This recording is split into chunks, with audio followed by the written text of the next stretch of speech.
Every year, a set of the 18 AFL coaches are under pressure to keep their jobs. It's the same again this year.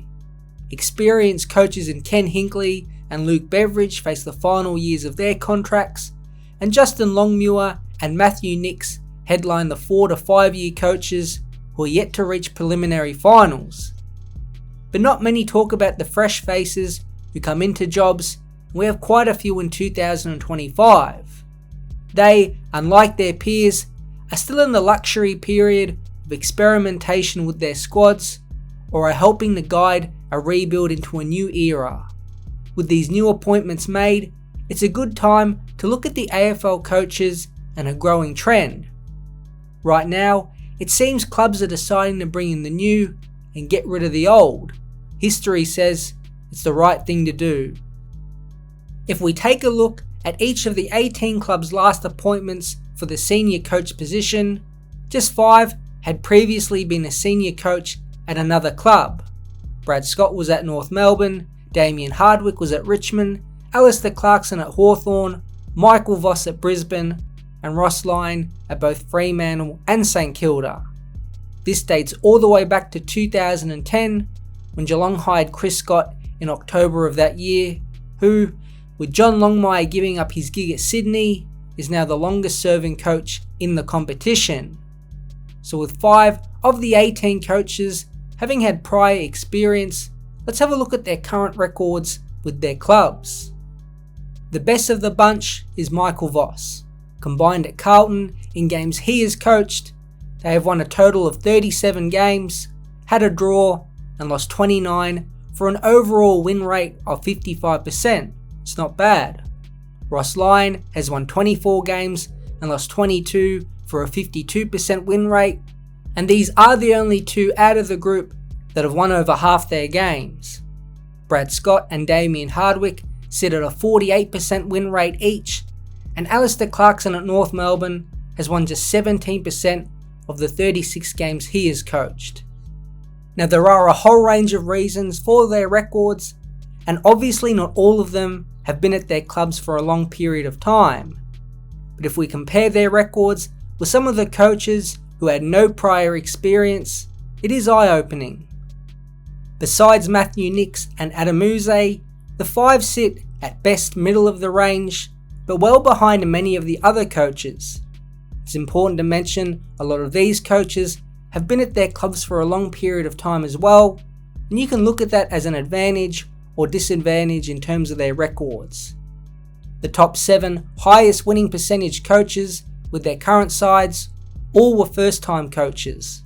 Michael Voss's 55% win rate has him 8th out of 18, with Ross Lyon just behind him and the other 3 in the bottom half. Now none of the 5 have been total disasters this far. Voss and Lyon have actually done solid jobs and the future looks bright, while Scott at Essendon is leading a change in the culture and high performance space. Clarkson's the one who has really struggled with a young North Melbourne team, and obvious off-field challenges most likely have hindered his consistency in coaching the group, and Hardwick has only had a single season at the Gold Coast. But with Collingwood, GWS, Hawthorn, and of late Richmond and West Coast hiring first-time coaches, the success rate from these teams have been good. Now these clubs have been traditionally well run for the past decade and haven't been in holes like Carlton, Essendon, Gold Coast, St Kilda and North Melbourne, where a senior presence is needed to steady the ship. Perhaps this stability has given the clubs the opportunity to bring in a fresh identity, where the 5 mentioned before have at times needed a figure to sell hope to players and fans. Traditionally, this strategy has fallen flat. Besides Lee Matthews, who won everywhere he went, most second or even third time coaches have crashed and burned, and this has been the case even more in the 2000s.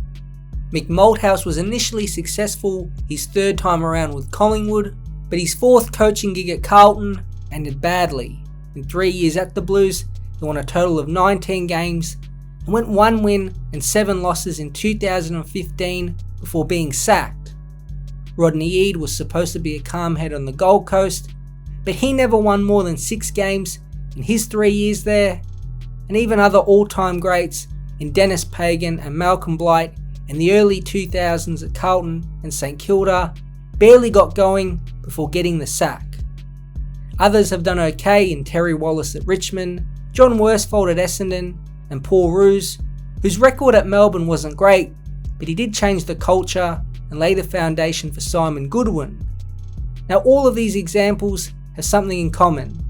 The coaches mentioned here joined badly run or dysfunctional clubs, and you can argue that impacted their records as much as their actual coaching of the players.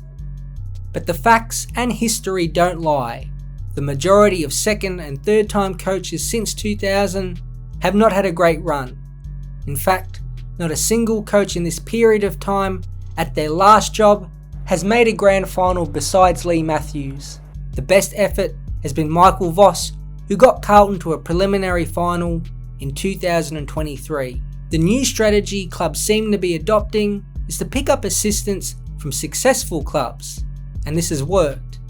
In the recent past, Craig McRae was snatched up from Richmond, where he did his coaching internship under Damien Hardwick.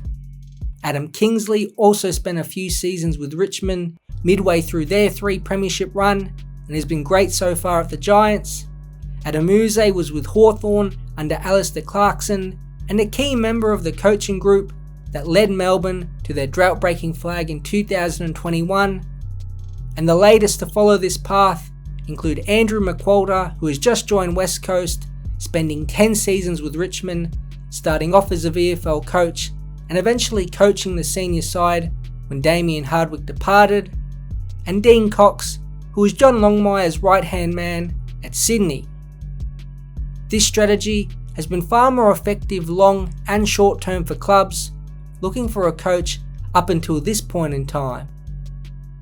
With Cox, Uze and McQualter recently appointed coaches alongside Lyon, Hardwick and Clarkson, from here on out is another test of this theory. Now the clubs they coach are in slightly different positions, but the jobs the 6 men do over the next few years will point towards one direction. Either experienced coaches can get the job done, or you are better off giving the role to a younger mind with their own fresh ideas. Not many people have talked about this in the mainstream media, but it is a small narrative that will develop over time. Perhaps the aura and knowledge of those veteran coaches will rise to the top, or maybe the pressure of them being labelled a type of saviour will cause them to struggle. The younger coaches we know always have a bit more time and less pressure on their hands, but we know after a few seasons that changes, and maybe a lack of experience being a leading figure could be a problem. So the old has slowly crept back into the senior coaching job, and it might be time they show everyone that nothing can beat experience.